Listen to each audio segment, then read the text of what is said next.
ഇന്നത്തെ വീഡിയോയിൽ ഞാൻ നിങ്ങൾക്ക് ഡെന്റൽ സ്കെയിലിംഗ് അഥവാ ക്ലീനിങ് ചെയ്യുന്നത് എങ്ങനെയാണെന്ന് കാണിച്ചു തരാം. അതിനു മുന്നേ നമ്മൾ ഡെന്റൽ ക്ലീനിങ് എന്തിനു വേണ്ടിയാണ് ചെയ്യുന്നതെന്ന് നോക്കാം. നമ്മളുടെ എല്ലാവരുടെയും വായിൽ തന്നെ കാൽക്കുലസ് അഥവാ മലയാളത്തിൽ ഇത്തിൽ കക്ക എന്ന് പറയും. അത് ഒരുപക്ഷെ മിക്കവരുടെയും വായിൽ ഉണ്ടാവാം. ഇതിനെ നീക്കം ചെയ്യാനായി നമ്മൾ ചെയ്യുന്ന ഒരു പ്രൊസീജിയർ ആണ് ഡെന്റൽ സ്കെയിലിംഗ്. ഇനി കക്ക ഉണ്ടാവുന്നത് എങ്ങനെയാണെന്ന് നമുക്ക് നോക്കാം.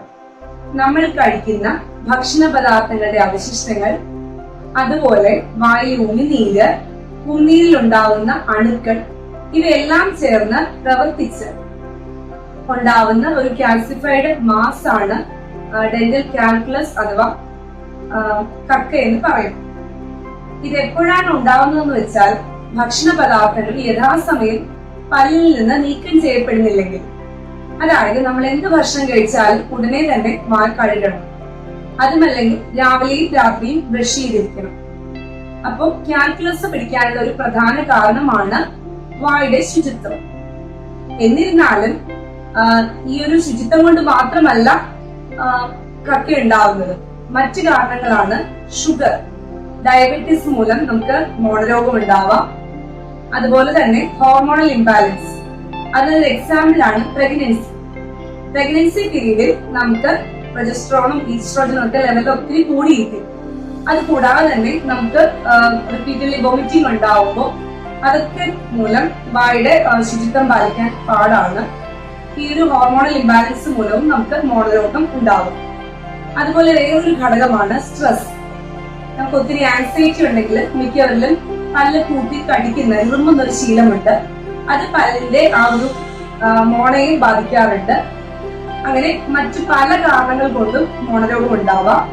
പിന്നീട് മനസ്സിലാക്കേണ്ട ഒരു കാര്യം, ഈ മോണരോഗം ഉണ്ടാക്കുന്ന അണുക്കൾ നമ്മുടെ ബ്ലഡ് സ്ട്രീമിലേക്ക് പ്രവേശിക്കുമ്പോൾ വായയെ മാത്രമല്ല മറ്റു പല ശരീര അവയവങ്ങളെയും ഇത് ബാധിക്കാറുണ്ട്.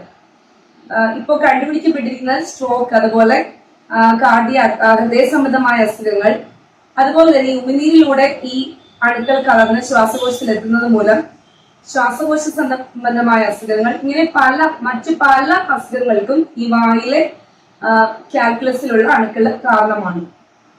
അപ്പോൾ ഇത്രയുമൊക്കെയാണ് നമ്മൾ കറക്റ്റ് സമയത്ത് നമ്മുടെ വായ ക്ലീൻ ചെയ്ത്, അതായത് ഒരു 6 മാസത്തിൽ ഒരിക്കലെങ്കിലും ഡെന്റൽ ക്ലീനിങ് ചെയ്ത് വാ ശുചിയാക്കി വെക്കേണ്ടതിന്റെ ആവശ്യകത.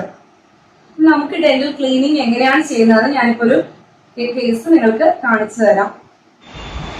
നമ്മളിപ്പോൾ ചെയ്യാൻ പോകുന്നത് ഡെന്റൽ ക്ലീനിങ് ആണ്, അതായത് സ്കെയിലിംഗ് എന്ന് പറയും.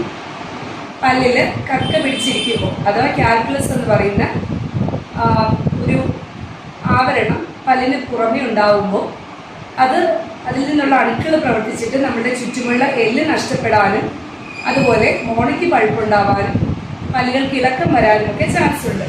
അതായത് മോണരോഗമെന്ന് വേണമെങ്കിൽ പറയാം. ഈ ഇത്തിളിനെ നീക്കം ചെയ്യുന്ന ഒരു പ്രൊസീജിയറാണ് ഡെന്റൽ സ്കെയിലിംഗ്. പൊതുവെയുള്ള ഒരു സംശയമാണ് ക്ലീനിങ്ങിൽ പല്ലിന്റെ ഇനാമൽ നഷ്ടപ്പെടുമോ എന്നുള്ളത്. ക്ലീൻ ചെയ്യുന്ന ഇൻസ്ട്രുമെന്റ് പല്ലിന് കട്ട് ചെയ്യാൻ ഉപയോഗിക്കുന്ന ഇൻസ്ട്രുമെന്റ് രണ്ടാണ്. പല്ലിന് ക്യാവിറ്റി ഫില്ല് ചെയ്യുന്ന എയറോട്ടർ, അതായത് ഇത് ഉപയോഗിക്കുമ്പോഴാണ് നമ്മൾ പല്ലിനെ കട്ട് ചെയ്യുന്നത്. നേരെ മറിച്ച് സ്കെയിലിങ്ങിന് നമ്മൾ ഉപയോഗിക്കുന്നത് ഇത് അൾട്രാസോണിക് സ്കെയിലറാണ്. ഇതുകൊണ്ട് നമുക്ക് ഒരിക്കലും ഇനാമൽ നഷ്ടപ്പെടുകയില്ല. പിന്നെ പല്ല് ക്ലീൻ ചെയ്തതിന് ശേഷം കുറച്ച് ദിവസങ്ങളിലേക്ക് പുളിപ്പ് ചിലർക്ക് അനുഭവപ്പെടാം. അതിന് കാരണം പെട്ടെന്ന് കക്ക മാറുമ്പോൾ, അതായത് മോണയുടെയും പല്ലിന്റെയും ജംഗ്ഷനിൽ ഒരുപാട് ഇത്തൽ അല്ലെങ്കിൽ കക്കയുണ്ടെങ്കിൽ അത് നീങ്ങുമ്പോൾ പല്ലിന്റെ വേര് വെളിവായി നിൽക്കും. പല്ലിന്റെ വേരിന് ഇനാമൽ എന്നൊരു ആവരണമില്ല. അതുകൊണ്ട് പെട്ടെന്ന് ഈ കക്ക മാറുമ്പോൾ വേര് തെളിഞ്ഞ് നിൽക്കുന്നത് മൂലമാണ് പല്ലുപൊളിപ്പ് അനുഭവപ്പെടുന്നത്. നമുക്ക് ഈ കേസിൽ ക്ലീനിങ് ഒന്ന് കണ്ടു നോക്കാം. ക്ലീൻ ചെയ്യുമ്പോൾ വരുന്ന ബെനിഫിറ്റ് എന്താണെന്ന് വെച്ചാൽ നമുക്ക് ഹാലറ്റോസിസ്, വായുനാറ്റം മാറി നിൽക്കുന്നു, അതുപോലെ മോണരോഗത്തെ തടഞ്ഞു നിർത്താൻ കഴിയുന്നു. പിന്നെ അതുകൂടാതെ നമുക്ക് ക്യാവിറ്റീസോ വേറെ എന്തെങ്കിലുമൊക്കെ ഉണ്ടെങ്കിൽ ഈ ക്ലീൻ ചെയ്യുന്ന സമയത്ത് നമുക്ക് കണ്ടെത്താൻ പറ്റും. ക്ലീനിങ് എങ്ങനെയാണെന്ന് നമുക്കൊന്ന് കണ്ടു നോക്കാം. നിങ്ങൾക്കിതിൽ കാണാം, ഈ ഇവിടെ പിടിച്ചിരിക്കുന്ന ഈ കാൽക്കുലസിനെയാണ് നമ്മളിപ്പോൾ നീക്കം ചെയ്യുന്നത്. ഇവിടം വരെ നമുക്ക് മോണ ആവശ്യമുണ്ട്. എന്നാൽ കാൽക്കുലസ് വർഷങ്ങളോളം ഇരുന്ന് വന്നപ്പോൾ ചുറ്റുമുള്ള എല്ല് ദ്രവിക്കുകയും മോണ നഷ്ടപ്പെടുകയും ചെയ്തു. കാൽക്കുലസ് മാറിക്കഴിയുമ്പോൾ നമുക്ക് എത്ര കണ്ട് എല്ല് നഷ്ടപ്പെട്ടിട്ടുണ്ടെന്ന് അറിയാൻ പറ്റും.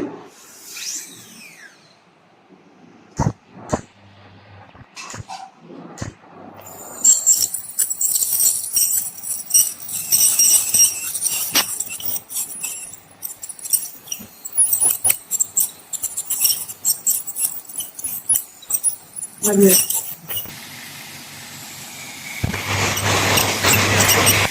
ബ്ലീഡിംഗ് ഉണ്ട്. ക്ലീനിങ് ചെയ്തതിന് ശേഷമുള്ള കാഴ്ചയാണ്. നമുക്ക് കാണാം ഇവിടെ വരെയാണ് നമുക്ക് ഇനാമൽ ഉള്ളത്.